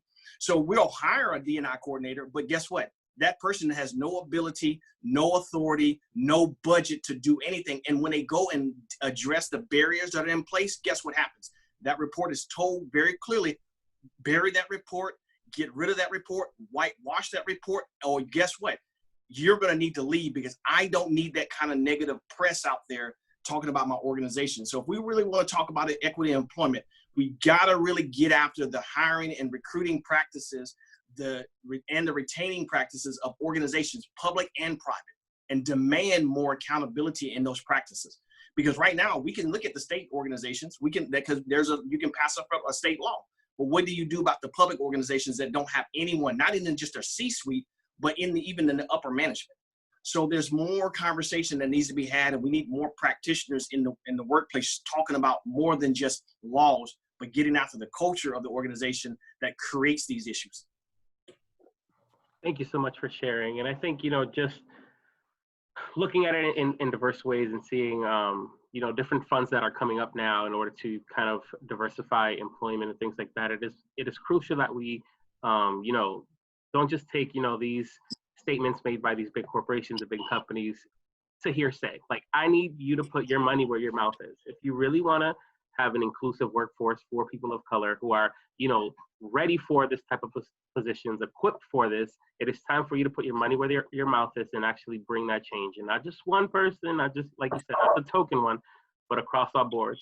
But I did want to conclude just opening it up to each and every one of you. What's next? What do we as together with politicians, with religious leaders, with community leaders, with elected officials, how can we partner together? I know we talked about State Rep Nika said, on kind of cohesively coming together to teach children about civics, but how can we all be a support to one another for this fight? It is not enough for us to just say that we are, put our fists up in solidarity, but what do we do now? What is the next steps that we should take as we log off, as we connect with one another, to not only keep ourselves accountable, but to bring true change? So I would say these three words: communication. We need to talk to one another and not talk against one another, and not talk about one another. We need to talk to one another and not assume anything. We need to communicate better across the board. Second thing is education. We need to educate ourselves on what we don't know, so we have the right information when we share with our constituency. That's very, very key. And then the third thing is confrontation. We have to be able to confront systemic racism head on. People often wonder, why do I stay in the Boston area? Why do I continue to have church in Dorchester was our headquarters? I say, whenever I see racism, I confront it head on. And I'm not going to be unapologetic about my confrontational approach. I'm not going to curse at anyone. I'm not going to call them by their name. I got extensive enough vocabulary. But I'm not going to grin when there's nothing funny. And I'm not going to, shuck and jive I'm going to be real. And so I think that if we can start from this conversation, the communicating better with one another, educating ourselves and those around us, and then confronting racism when we see it, and not ignore it. I think that will make progress, not just from this call, but throughout our society. Amen. Amen. Jacob, if I could say from a professional standpoint, Yeah. I'm hoping that we in the city of Boston can get a lot of our Black civic professional organizations to really start working together collaboratively and beginning to create the dialogue and talking and starting to address organizations when it comes to their hiring practices and their hiring and why they're selecting individuals and why don't their organizations do more when it comes to the retaining and training and creating opportunities and spaces for Black professionals to get more professional development so they're prepared for the rigors of leadership and development at the senior levels. So that way it's not just going out and getting a professional education and getting a degree, it's actually getting the competencies that you need to excel at the executive level and these other levels to be able to be in a position of leadership. Because a lot of times a lot of our Black professionals get tripped up on the journey up, and we need to make sure that they can handle the rigors of executive leadership in a way that they're put in position and they don't get tripped up on the way.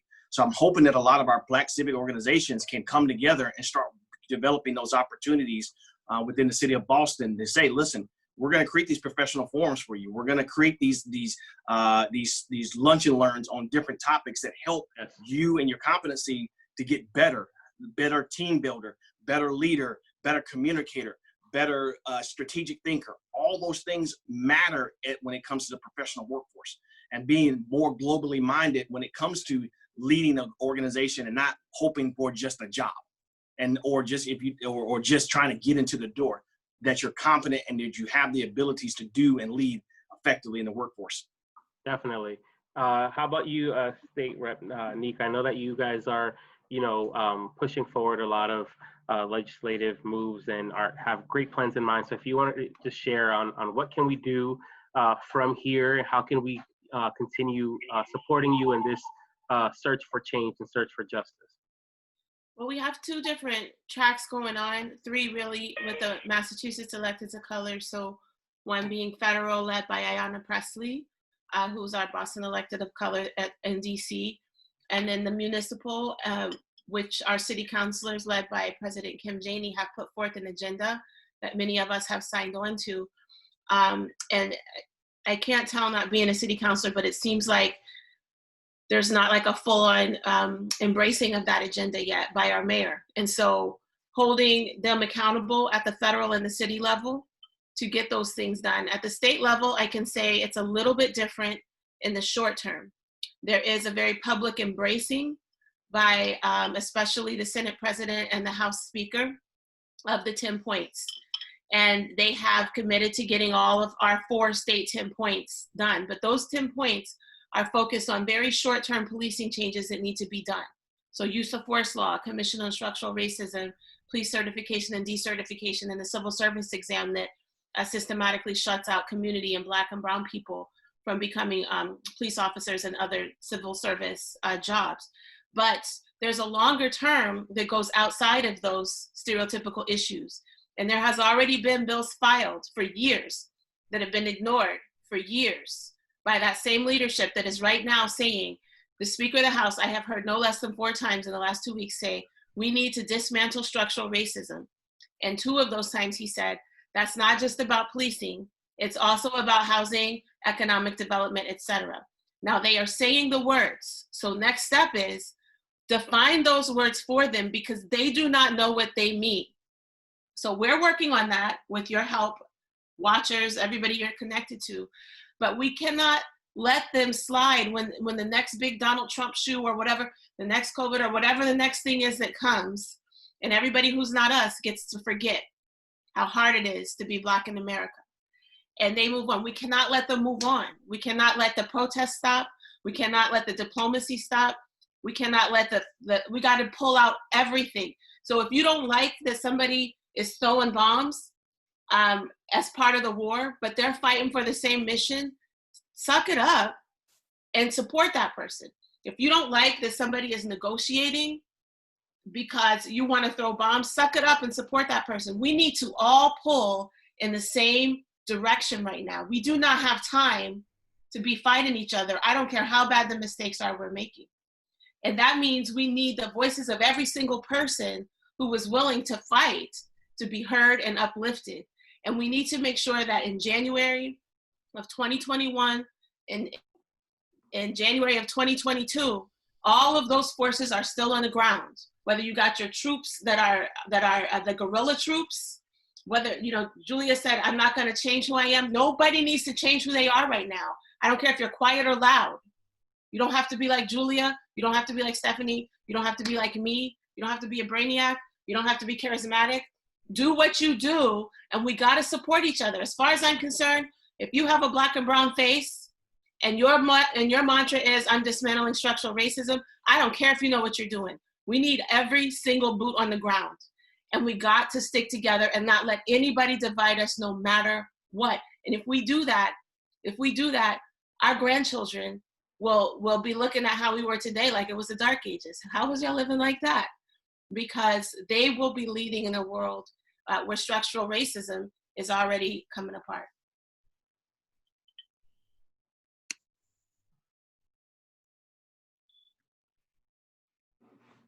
I can hear. Yeah. Oh, I'm muted. There we go. Sorry about that. I was just saying that thank you for sharing those words, even personal recollection of seeing how the Senate is introducing bills and kind of the amendments that are trying to be made to this bills to kind of, you know, not in a sense whitewash, but kind of water down the bills in order to, you know, not, you know, we're going to address systemic racism, but we're only going to address this part of systemic racism. We're not going to dismantle every single thing. So I believe that, like you said, it's coming together, it's putting our boots on the ground and making sure that this is a continual conversation. This is not only a conversation we need to have now, that we need to continue to have, but it needs to be on everyone's mind. It needs to be, you know, us speaking to the mayor and making sure that our voices are heard with him, or us speaking to our governor and making sure our voices are heard with him, you know, in these personal outcries for justice and things like that. And I have various personal opinions on how government is handled. I'm not a politician myself, but I try to stay very politically inclined, just due to the responsibility I have to my community, and informing them of these things. And just simple things like the proposition of, you know, paying officers $5K bonuses for training that they should have received in the first place. It's kind of a slap in the face towards these moves that we're trying to make, in the sense of, you know, just watering down the severity of this all. So I'm going to jump quickly to Councilwoman Julia Mejia for her next thoughts on what do we do together from here? What is our next steps? Yeah, I mean, Nika did a really great job at summarizing where we're at and where we need to go. I think that one of the things that we all need to recognize is that it's going to take all of us working in different ways to move the work forward.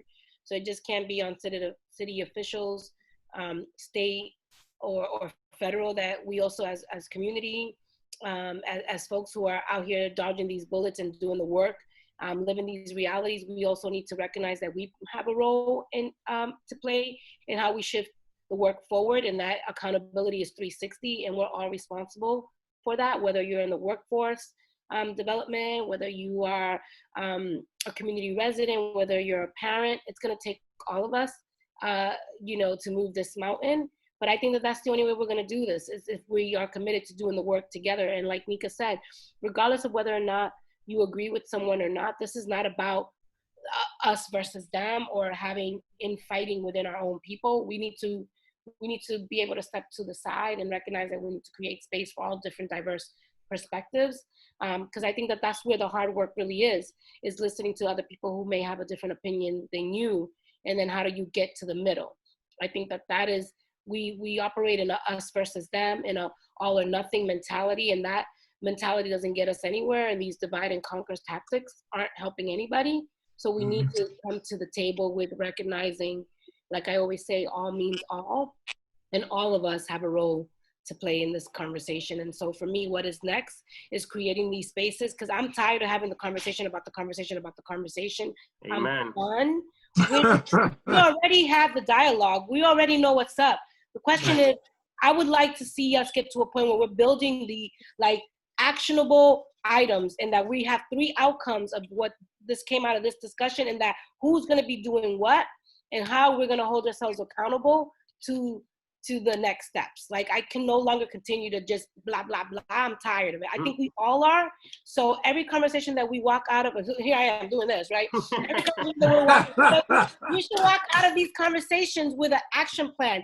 3 things that we're going to commit to personally, professionally, and politically to move the work forward, right? Amen. And how do all of these things look, and what do we, and how are we holding ourselves accountable, and then do these check-ins? Because this conversation is the same conversation that I had 2 weeks ago in another Zoom. And I feel like everybody's having these conversations, but not everyone is talking to each other.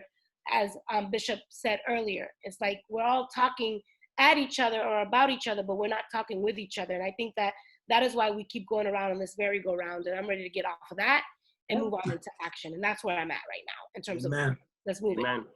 Well, thank you for sharing that. I believe that, you know, for the panelists here, I think it's also a moment of like personal accountability, and, you know, at this moment, just making a commitment towards having those action steps, not only with each other, but with ourselves. So I definitely do think that this conversation, like you said, is a conversation that is had over a plethora of time, but I believe that it is time for us to come and, you know, have those action steps, like you said, to, you know, organize, to commit, to bring legislative change. So I also wanted to talk about with Father Gyves, what are some of the things that you're doing? I know you mentioned earlier some of the initiatives you're taking to address this. So in response to that, what should the church and the communities of faith be doing right now? I know that, you know, we have these conversations on Black History Month and things like this, but what are we supposed to be doing right now that we're not? Yeah, first, let me just say too, again, I've enjoyed tremendously listening today and to learn, and I am appreciative of all of you.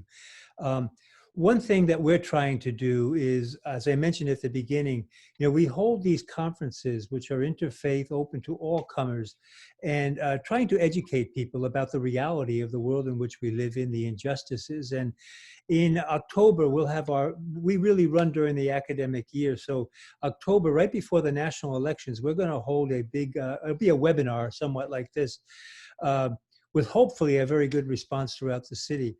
And on faith and the national elections. And the idea of that being, we're going to ask people from different faith perspectives, you know, what should go into the mind of somebody as they go into a voting booth about the common good of all people, and how do we get to that? And I'll just state the obvious. One thing that comes to my mind is, you know, we're all probably following the national politics. And as we know, in the past week or so, one of the parties really recommended policy related to racial injustice that is very weak. The other party has rejected, or is going to reject it. So it looks like there may be nothing that comes immediately about, you know, not just policing of people of color, but of other issues of equity in terms of economic, of housing, of education, of fair opportunities, all of that. But one thing I think that we have to keep in mind is, you know, we've had manifestations in the street, and I think Nika had mentioned we need to continue them, but also we have to come up, I think, with legislation at some point. And I think the voting, where we do have power, is voting. If we can get people to register, we can get people to the polls, we can change who the elected officials are who are going to make these decisions, so that some of these, racial justice type of policies will have a much better chance of really being meaningful as we go forward. So that's all I want to say. That's what we're trying to do. I'd like to say this too, that if anyone is willing, I would love to be in touch with you. And if Reverend Jacob, with your permission, would be able to give me your email addresses, I'd like to try to make contact. You'd all be invited to our meeting virtually in October. And I'm open to being whatever you feel I might be able to contribute to your discussions going forward. I'm very appreciative of that. So that's all I have to say. And I just want to thank everybody again. So. Thank you so much. Thank you so much. Reverend Jacob, thank you so much for having this discussion, and you can give him my information. Thank you. Will do. We have next hear from Katherine Montero on some of the next steps. Next steps, I feel that that's an everyday thing. First, like Julia said, what are we going to do on a personal level? How am I going to hold myself accountable? How am I going to dismantle discrimination and racism, maybe in my vocabulary, maybe even jokes that we make that may not be offensive within certain or group, of people of color, but it is still offensive, it's still discriminatory, it's still racist. So I refuse to collaborate to add to the problem that I'm fighting against. So I will make a very conscious effort to stop that and, challenge the status quo. I question everything coming at me. I don't care who is who has discovered something. I'm a science teacher. No, I need to understand it. If that whole thing about challenging the status quo brought me to a laboratory because I needed to make sense of the text. I'm not going to swallow information just because it's in a book. I am not going to accept certain labels just because everyone else is doing that. I'm very careful about labels. So the next step is to study that, to study the history. You cannot pretend to resolve something you do not understand. So taking 2 hours, 1 hour a day, listening to an audiobook to learn more, right? Reading to children at a library. That's another thing that we could do. In my case, putting together the civic engagement fair and doing it virtually, maybe for September when all the kids are back. But holding those focus groups throughout the summer with teenagers to have these conversations and to actually hold them accountable for their work. We are actually developing a database system to hold them accountable next to a mentor per project. So this is a problem. What should the solution be? Okay, so we are going to develop the solution together, preliminary solution. We're gonna go for it and push it, and let's see what happens. It may not be the solution, but we're going to try. Okay, so everything with a deadline, with a mentor, and the mission very clearly stated. So that's part of the civic engagement fair that we're putting together. Awesome. But, thank you so much. So yeah, that's basically it for me. But one thing to mention is that it is very, the hardest part of legislation is articulating what exactly it is that we want. So it is important to have these conversations, but also take notes of what was discussed. If you didn't take notes, go back to the recording. Something that you may have missed may come back, and do something with that information, and also exchange information to see how we might be able to help each other. We might be trying to reinvent the wheel, or I don't know. We could always help each other. Mm-hmm. And be resourceful, yes. Definitely. Well, thank you so much. I'll conclude by asking Democratic candidate Stephanie Everett, what are some of the next steps she will be taking towards this? I know that one of the most powerful steps you're going to be taking is running for office and getting in there and bringing that change. But what are some of the steps that you're taking right now, not only within running your campaign, but within the influence you have towards this? I think for me, the biggest thing is just to be honest of who I am and what we're going through, and always knowing that I'm in this position because of my community. I'm here trying to fight for my community because my community asked me to. They raised me to be in this position. I want to just echo a lot of what my councilwoman and state rep was saying, is that we have to learn how to get together. When we first started this campaign, we still use the campaign model of We Are Better Together. And that came out of everything that was going on with COVID-19 and the lack of resources, and realizing that the government was not stepping in. We were not getting enough information, but what we really needed from our community, we actually had. So we were digging into our community, calling people, trying to figure out if our elders needed something, single parents, even just 2-parent households, really just trying to figure out what they needed and what we had in our house that we can give out to everyone else. I think that's still important. I think when it comes to everyone working on this, we all have the same goal. I've said this for a while. Councilwoman can tell you, I've talked about this probably 1,000,001 times, that we all have the same goal. We do want to go about it a different way. And when you walk in a room, you have to leave your ego at the door. That's the hardest thing you can tell anyone in this community to do, is leave your ego at the door. Because what we need to achieve is greater than any of us.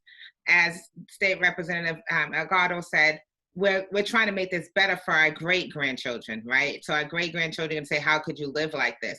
The only way that we can get to that place is if we don't think about ourselves in the sense where we need to be, our name needs to be first on a piece of paper. We need to be the ones who are calling the meeting. The meeting needs to happen at this location because it's convenient for this group of people.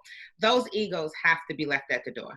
There was a lot of things that we did during COVID-19 to really answer the call of our community. People were pulling from different places to really make sure that we were together. The same thing is happening right now. We had an entire world come out to talk about racism. An entire world. You have marches everywhere. And that shows you that we may go about it differently, but we're all trying to get the same goal. At the time that the first marches started, it was really to call out what it was. As time went on, we started to have these conversations about what the solutions are. What are we asking for? Right? Because we're walking and we're marching and we're yelling about the things that are happening. And I, like Councilwoman, I do not like having the same conversations. I hate when someone says, let's put something to study. I don't want to have these conversations over and over again. We know. But that's part of the reason why I say that you have to have people move away from the table. I no longer need someone to be sitting at the table trying to tell my story. Yeah. If we are sitting at this table and we are telling our story, we are also giving you the solutions. Because we're saying this happened, but if this was in place, this would have never happened. When you have a school system that's in receivership, then you need to figure out what happened in the city budget. As Katherine was saying, why don't we know that in your school departments, in your classrooms? Why aren't you learning what that is? Because the kids are the ones who are actually being impacted by it. Yes. The teachers are being impacted, but no one is being more impacted by receivership than the children who are actually in the schools underneath receivership. And if we're not talking about that and we're not pulling them to the table, then we're doing those children further disservice. We have to figure out how we're going to pull in youth into these conversations, our elders into these conversations. We have to pull in different races into this conversation. I keep telling people, I want you to get up from the table, but I want you to stay in the room. We will still need your white privilege in the room. You can't leave because nothing's changed right now. We're still going to need you to help us get this message across. When we say about what we're going to do about policy, when people come into the State House, all of your city of Boston electeds get it. It's everyone else who doesn't get it. So we're going to have to figure out how we're going to build a coalition that pulls in 200 legislators to get on the same page in order to get policy passed. And it has to continue. Because if you looked at your social media lately, you don't see as many pictures about protests going on. You're not hearing on the news all these protests going on. I don't like watching the news, but I watched the news yesterday and the news spent 20 minutes talking about the weather. There was nothing on the news for the whole hour that I finally watched that they were talking about anything that had to deal with Black Lives Matter. The news has moved on. Social media has moved on. For me, it feels like I'm in a TikTok where it was a fad. Let's all get out and walk and do this and march and scream about these things. And then we're gonna go back to our next life when the next TikTok craze come out. We can't let that happen to us because we are gonna deal with this for a long time. I agree, we should have takeaways with everything. I'm running because I wanna make sure that we are no longer standing outside of the State House. We can't stand outside those doors. No more marching to the front of the door, banging on the door, hoping and praying someone lets us in. We are no longer waiting for that. We are actually getting in that door. We are getting in the room and we're gonna get at the table and we're going to have a voice. And that's the whole point of me being in this race. No more of this outside the room stuff. It doesn't work for any of us. We end up in the situation we're in right now. So if we take away anything from this conversation, is make sure that you get involved in your community. You see a young person, get them involved. I was at an event yesterday with some young ladies, Voices of Boston, that were trying to plan something. Mother Nature won them out yesterday. But when they call, we should show up. Yes. Our only job. Our youth call, we show up. We should start moving in that direction. Leave your ego at the door. Make it a personal goal of yours to get involved in a campaign or get involved with your elected official, just to know what they're doing so that you know that your voice is at that table every time they walk into whatever building you put them into. And then make sure you vote. And when you vote, all of that other stuff still comes into play. You vote, you stay involved, and you bring people with you. Definitely. Well, Thank you again for having me. Definitely. Thank you for joining us. Again, we're just wrapping up now. I want to thank all the panelists who came out here and supported us and shared their thoughts with us. I think, the takeaways, like we said, building a coalition between the not only the panelists that were here today, but, their communities, and kind of coming together and having those agenda for the community together, and having unified front, not only, within the religious perspective and with politicians, but also with community leaders. So I would definitely thank you guys all for participating and joining us today. I think, this, conversation on systemic racism is like an onion. There's so many layers to this that it would take, days, years, months for us to even get through, sharing our points. So I do thank all the participants who were here, and I hope you guys don't mind. I'll end with a short benediction that I have that is very close to my heart and kind of inspires me towards continual pursuit.